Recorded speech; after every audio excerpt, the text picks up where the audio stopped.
جدید فزکس کا سب سے بڑا قانون یہ ہے کہ اگر آپ ایک صوفے جتنی چیز کو بھی روشنی کی رفتار پر ٹیلی پورٹ کریں تو مادہ انرجی میں بدلتے ہی اتنا بڑا جوہری دھماکہ ہوگا جو پورے شہر کو راکھ کا ڈھیر بنا دے۔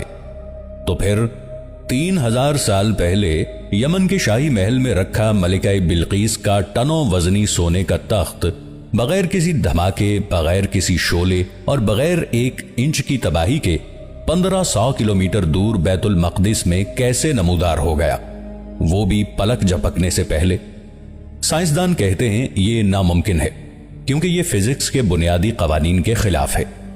لیکن فزکس کا ایک اور خفیہ قانون ہے جسے آبزرور ایفیکٹ کہا جاتا ہے، جہاں انسانی نگاہ مادی دنیا کے قوانین کو بدل دیتی ہے۔ قرآن کے الفاظ پر غور کریں، اس سے پہلے کہ تمہاری نگاہ لوٹے، لانے والے نے سیکنڈ کا نواں حصہ مانگا۔ کیوں؟ کیونکہ وہ مادہ ہوا میں نہیں اڑا رہے تھے، وہ کائنات کے سورس کوڈ کو ہیک کر کے سپیس اور ٹائم کو ایک کاغذ کی طرح آپس میں موڑ رہے تھے۔ ایف ٹی وی کی اس اسپیشل ڈاکیومنٹری میں ہم صدیوں پرانی کہانیاں دہرانے نہیں آئے، ہم اس الٹیمیٹ کائناتی ٹیکنالوجی کا پردہ چاک کریں گے جسے قرآن علم من الکتاب کہتا ہے، اور جدید سائنس کوانٹم انفارمیشن تھیوری۔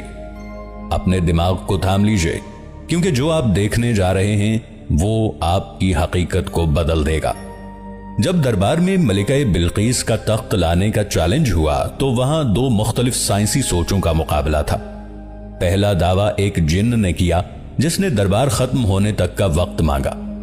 اگر ہم اسے جدید کائناتی پیمانے یعنی کارڈیشیو اسکیل پر دیکھیں تو اس جن کے پاس صرف مادی طاقت اور کائنیٹک انرجی تھی جس سے وہ روشنی کی رفتار کے قریب سفر کر کے تخت کو لا سکتا تھا۔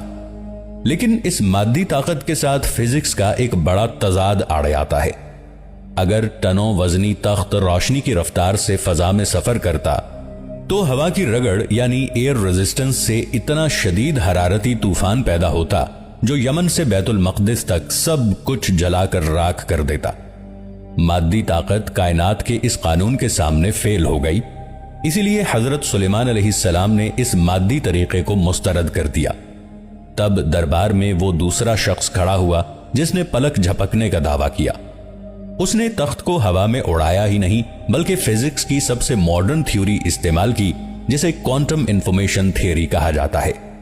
اس تھیوری کے مطابق یہ پوری کائنات اصل میں مٹی، پتھر یا ایٹم سے نہیں بنی، بلکہ یہ کائنات بنیادی طور پر صرف ایک ڈیٹا یا کوڈ ہے، بالکل ویسے ہی جیسے کمپیوٹر یا موبائل کی اسکرین پر نظر آنے